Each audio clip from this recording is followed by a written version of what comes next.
Bismillahirrahmanirrahim. Assalamualaikum warahmatullahi wabarakatuh. Kita kembali lagi pada mata kuliah mikrotik dengan menggunakan VirtualBox. Oke, pada kesempatan kali ini sebelumnya, ingat ya, di video sebelumnya saya sudah membahas tentang load balancing dan juga failover, di mana kedua metode tersebut bertujuan untuk memberi lebih dari satu akses internet ke dalam jaringan lokal. Nah, masih skema yang sama, di mana di sini saya menggunakan ISPA dan ISPB, lalu router 1, lalu ada sebuah klien.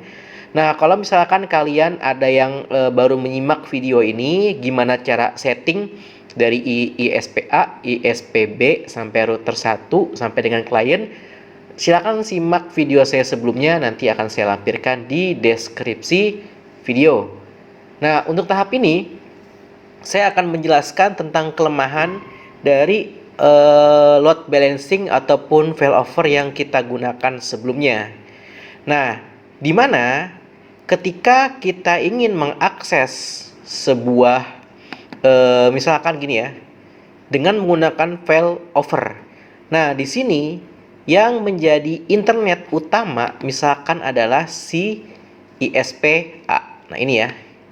ISPA ini adalah sebuah tujuan utama ya, atau dia adalah ISP yang direkomendasikan dengan melihat delay distance-nya. Lalu untuk ISPB ini sebagai backup ya, biru ini sebagai backup. Nah, dengan sistem ini yang sudah saya jelaskan, maka disebut dengan failover, di mana yang menjadi akses internet hanya satu, sedangkan internet yang lainnya adalah standby atau backup. Nah, permasalahan seperti ini ketika Ether 3 ya atau Ether 1 mengalami sebuah kendala, di mana di Ether 1 ini mengalami kerusakan pada kabel ke modem ISPA seperti ini. Saya silang ya. Saya silang. Tentunya paketnya yang awal dari klien menuju ke ISPA otomatis akan dialihkan menjadi ke ISPB. Gini ya, akan dialihkan ke ISPB karena di kabel dari router 1 ada kerusakan, misalnya kabel ya. Kabel dari router 1 ke modem ISPA mengalami kerusakan. Maka failover akan berjalan dan otomatis akan pindah ke ISPB. Nah, pertanyaan saya, bagaimana jika yang terjadi masalah adalah yang rusak gitu ya. Yang rusak adalah dari router ISPA. Nah, port sini yang rusak. Portnya si ISPA ini. Nah, ini yang bermasalah di port sini. Nah, ini bermasalah. Ya. Ini bermasalah. Saya kasih merah. Ya, portnya ini bermasalah. Lalu, apakah dapat sampai paket? Apakah dapat berpindah paket dari klien menuju ke ISPA, dapat berpindah ke ISPB? Nah, tentu kita harus menggunakan pembuktian. Oke, kita buktikan dulu ya. Kita harus punya pembuktian. Nah, di sini sebelumnya saya sudah aktifkan semuanya ISPA dengan IP yang sudah saya jelaskan, yaitu 11.11.11.1. Lalu ISPB 12.12.1, lalu ada router 1. Nah, bagi yang kalian belum tahu konfigurasinya, dapat melihat video saya yang sebelumnya. Lalu ada sebuah klien. Nah, kalau sudah di sini sudah berjalan dan saya buka kliennya. Lalu saya masuk ke Winbox. Di sini saya sudah setting IP ya, karena di video sebelumnya sudah saya setting sebelumnya. Oke. Nah, di sini kita akan masuk dengan menggunakan failover, di mana failover itu adalah memasukkan satu buah destination dengan satu buah gateway. Jadinya untuk satu destination maka harus menggunakan satu gateway. Oke, kita ke IP, lalu kita ke root. Seperti ini, lalu kita tanda plus. Nah, permasalahannya destination kita masukkan dulu gateway-nya 11 11 11 1. Di sini ada distance-nya ya. Distance itu adalah jalur yang terbaik. Di sini saya pilih 1 karena default dia akan memilih yang jalur pertama aja. Kita apply, lalu kita OK. Nah, seperti ini.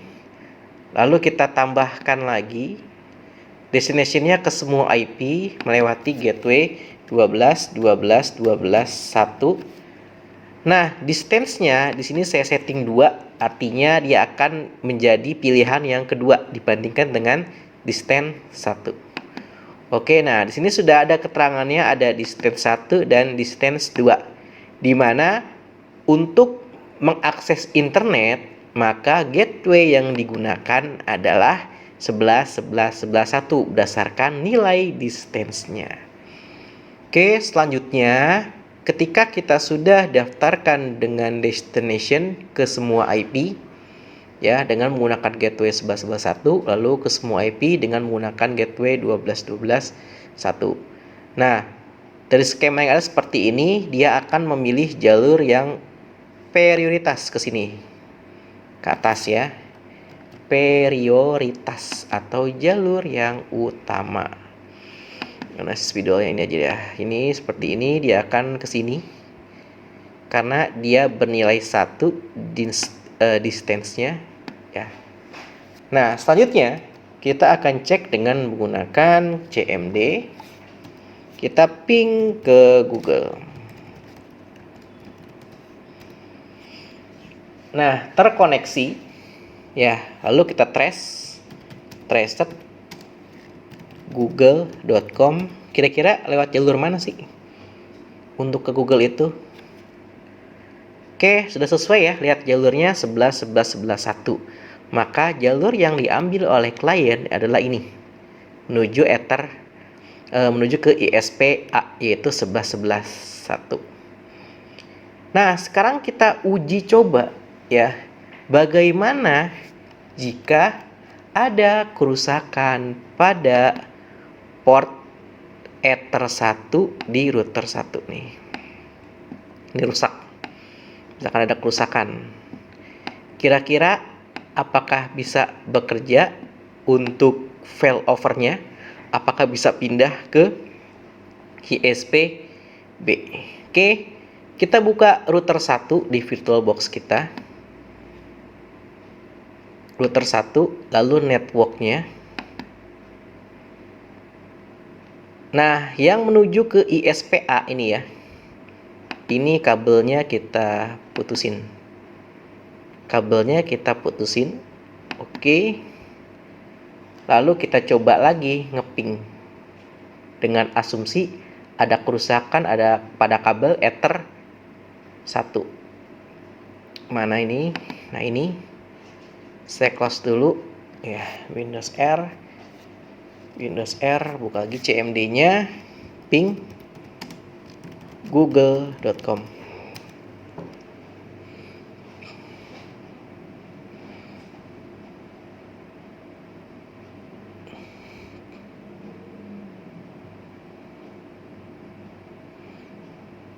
Nah, dia nggak bisa ya. Nggak bisa, nggak pindah. Harusnya pindah. Logikanya pindah. Karena apa? Karena gateway-nya tidak terhubung. Dia hanya destination, host, and cable. Tetapi kita rugi dong.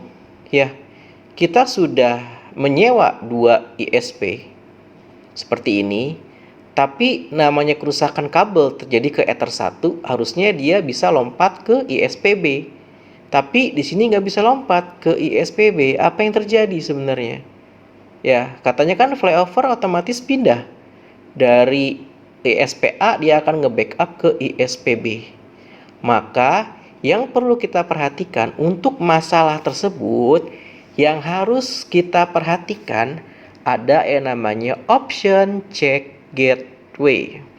Apa sih check gateway itu?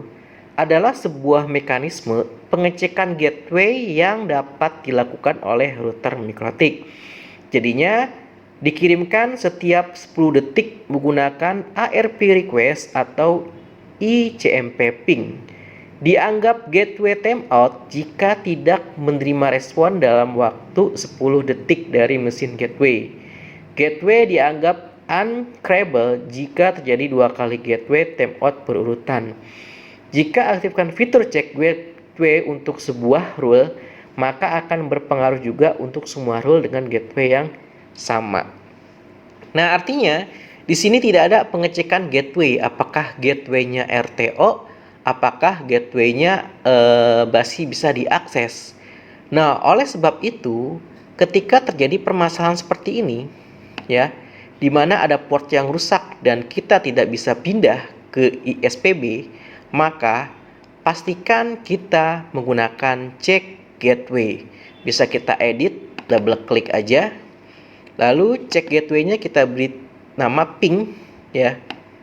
Lalu di apply, lalu di OK. Nah, sudah ada check gateway-nya. Lalu yang kedua juga sama, kita lakukan check gateway untuk memastikan ketika dia RTO, dia akan pindah ke Ethernet yang ke B. Sudah semua? Masukin check gateway-nya. Nah, kalau sudah, di sini di stage-nya saat, nah lihat tuh, sudah pindah kan otomatis, ya, karena sudah 10 detik dia langsung pindah ke sini. Coba sekarang kita cek lagi, ping ke google.com, sudah bisa kembali. Nah, sekarang kita lihat tracknya, trace google.com.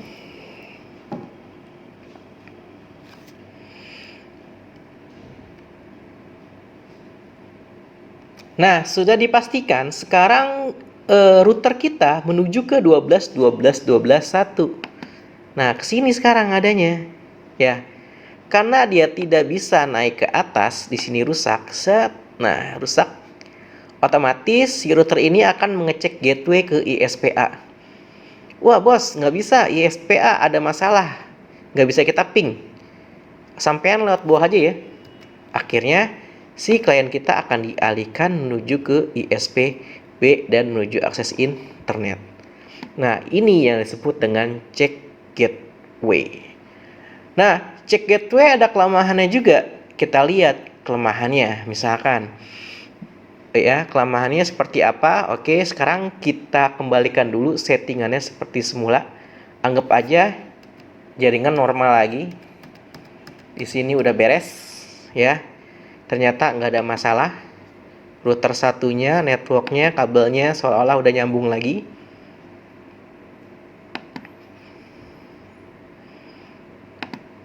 Ya, kabelnya kita sambungin lagi. Oke, kita cek klien kita. Sekarang yang mana yang aktif?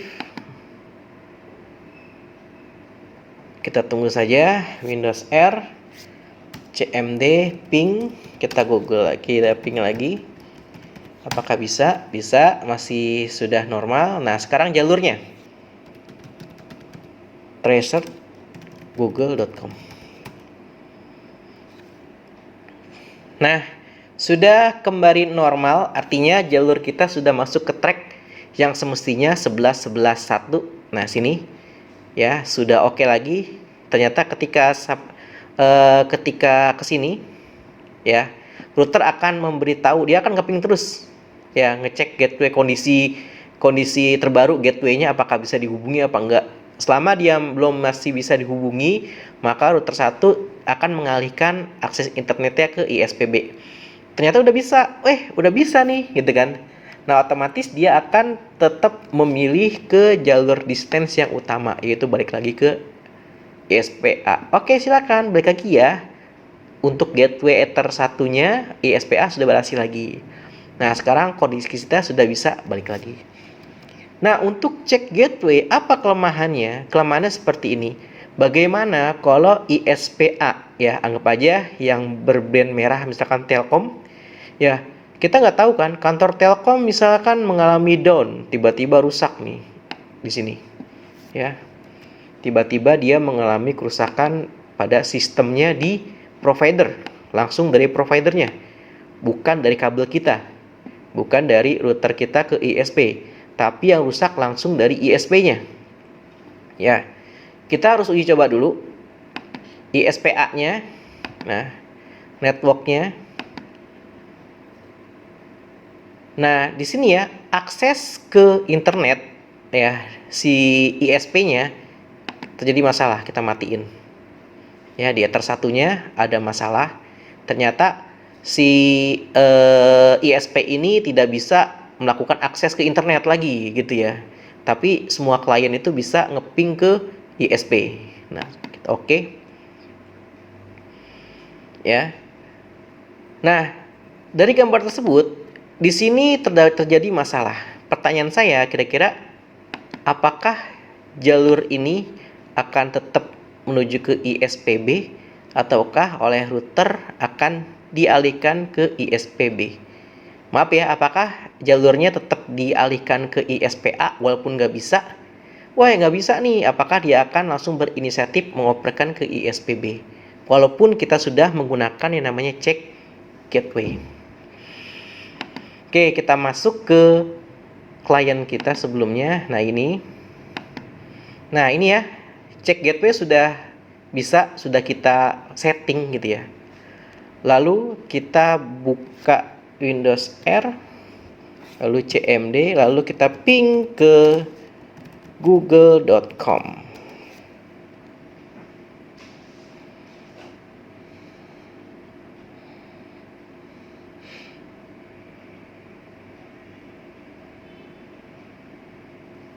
Tidak bisa ya, kok nggak bisa ya? Kita trace ke google.com.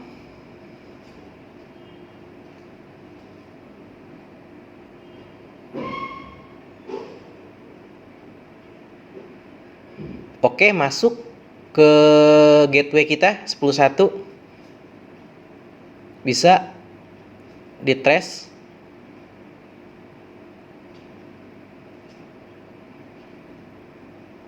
Lalu dia bisa masuk lagi ke modem ISP-nya, yaitu 11.11.1, bisa masuk ke ISPA. Nah, di sini permasalahannya, dari ISPA dia tidak bisa keluar mengakses ke Google. Padahal kita sudah memakai check gateway, kenapa nggak pindah? Nah, ya kan? Di sini mati nih, ya. Tidak sampai keluar dari ISP-nya. Berarti masalah nih di ISP ada masalah. Berarti lagi down, ternyata down, jadi nggak bisa akses internet. Kok kita rugi dong, gitu ya? Di sini harusnya si router R1 ini tahu ketika ISPA di sini tidak terkoneksi, maka dia harus dipindahkan ke ISPB. Nah, ini yang disebut dengan kelemahan dari check gateway, di mana check gateway hanya bisa menganalisa kerusakan antara router 1 menuju ke ISP. Ingat, check gateway itu hanya bisa memindahkan sebuah akses dari router 1 ke ISPA. Hanya segini aja gateway, ya. Kalau antara router ke ISP itu bermasalah, nah ini menggunakan check gateway, dia langsung pindah ke ISPB. Nah, tapi kondisinya kalau yang bermasalah adalah kantor ISPA yang nggak bisa connect ke internet, maka check gateway tidak bisa memindahkan flyover ke ISPB. Ada metode yang digunakan disebut dengan recursive next hop, di mana recursive next hop adalah memonitoring gateway di atas ISP. Jadinya lebih luas lagi. Nah, kita harus punya tujuan, misalkan di internet ini ada sebuah yang sering banget kita pakai adalah server Google gini ya. Nah, sekarang kita cek apakah bisa klien kita mengakses langsung ke sumber Google. Gitu ya. Apakah bisa? Di sini saya namakan dulu. Di sini anggap aja ada Google. Nah, seperti ini. Nah, apakah bisa ya klien kita mengakses ke Google langsung di atas gateway-nya? Maka ini yang disebut dengan recursive next hop untuk menutupi kekurangan dari check gateway, di mana check gateway hanya mampu mengkoreksi dari router ke ISP, tetapi dia tidak bisa mengkoreksi dari ISP ke server Google atau server luar lainnya. Nah, ini yang disebut dengan recursive next hop. Perlu kita buat recursive next hop dikarenakan tujuan kita membuat failover adalah menggantikan peran dari ISP yang mengalami down. Kalau kita nggak pakai recursive next hop, sama aja bohong. Ya, sama aja bohong. Kalau internet si A down, maka dia tidak akan bisa dipindahkan ke ISP B. Nah, ini tambahan materi dari failover, yaitu kita mengaktifkan check gateway dan juga recursive next hop. Gimana caranya supaya 192 dapat otomatis kita pindahkan ke ISPB? Karena yang masalah adalah keluaran dari ISPA ke internet. Nah, di sini kuncinya. Di sini ada gateway untuk jalur utama, di stage-nya 1 ya. Dengan gateway 11.11.1, ini adalah jalur utama. Kita edit jalurnya ya. Destinasinya ke 00, lalu tujuannya kita pindahkan ke 88 menggunakan gateway 888. Lalu target scope-nya kita ganti 30. Untuk target scope-nya kita apply, lalu kita oke. Nah, maka di sini ada Google, salah satu ping ke Google, rekursifnya via 12.12.1. Lalu kita tambahkan lagi untuk gateway destination-nya ke Google 8888 menggunakan gateway utama 11.11.11.1. Jangan lupa cek gateway-nya ping, distance-nya samakan dengan distance yang pertama, yaitu distance 1. Kalau sudah di apply lalu di oke. Nah, buat pola seperti ini ya, ada destination menuju ke Google dengan via recursive 1111, lalu ada destination ke 888 dengan menggunakan 11. Untuk memastikan kita bahwa ketika ISP bermasalah, kita masih dapat menggunakan ISP yang sebelumnya. Nah, tadi kalian lihat terjadi perpindahan kan? Nah, sekarang kita buka lagi Windows R CMD ping ke Google. Nah, sudah bisa, sudah aktif ya. Ini sebelumnya. Nah, ini sebelumnya dan ini sesudahnya ya. Kita lihat, kita trace google.com.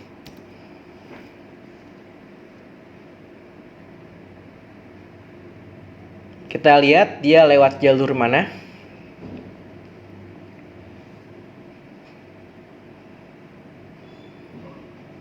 Oke, sudah tembus ke gateway client 10.1. Lalu apakah tembus ke gateway R1? Kita tunggu agak lama. Oke, jalurnya sudah jelas ya. Sudah jelas banget tuh ya. Sekarang dia sudah melewati ISP yang kedua, yaitu 12.12.12.1. Nah, sekarang aksesnya ketika di sini tidak bisa, router 1 coba ngeping ke ISP, wah nggak bisa nih, ISPA nggak bisa ngeping ke Google, nggak bisa, mengalami masalah nih ISPA-nya. router 1 dapat info dong. Wah, ternyata nggak bisa ngeping ke Google. Oke lah, kalau gitu coba saya akan pindahkan kliennya ke ISP B dan ternyata mendapat jawaban dan dia bisa akses ke Google. Nah, ini untuk penambahan dari failover. Kita harus menyertakan yang namanya check gateway dan juga recursive next hop untuk memastikan jaringan kita tetap berjalan walaupun dari pihak ISP A atau ISP B terjadi sebuah masalah atau sebuah trouble. Kalau kita tidak menggunakan recursive next hop ataupun tidak menggunakan check gateway, maka kita sia-sia menggunakan dua ISP bila salah satu ISP ini mengalami sebuah down. Nah, ini adalah sebuah pembuktian yang sudah kita lakukan dari segi check gateway dan juga recursive next hop. Nah, sekarang akan kita kembalikan lagi seperti semula apa yang terjadi. Ternyata ISPA sudah normal nih. Akhirnya setelah beberapa jam dicek, akhirnya dia sudah normal lagi. Kira-kira pindah gak ya jalurnya? Ping google.com. Oke, masih dapat koneksi internetnya. Lalu kita trace google.com. Nah, balik lagi. Normal lagi. Balik lagi ke ISP A. Karena ISP A itu bagaimana juga dia memiliki distance yang paling terkecil, yaitu distance 1. Ya, dibandingkan dengan yang ISP B nilainya 2. Nah, kalau nanti tidak bisa lagi ngeping antara ISP A ke Google, maka dia akan otomatis dialihkan lagi ke ISP B dan seterusnya. Dan ini adalah kelengkapan dari failover supaya bisa dapat berfungsi dengan baik bila terjadi masalah antara ISP 1 dengan ISP yang kedua. Oke, sekian materi dari saya. Selamat mencoba untuk materi recursive next hop. Terima kasih atas perhatiannya. Assalamualaikum warahmatullahi wabarakatuh.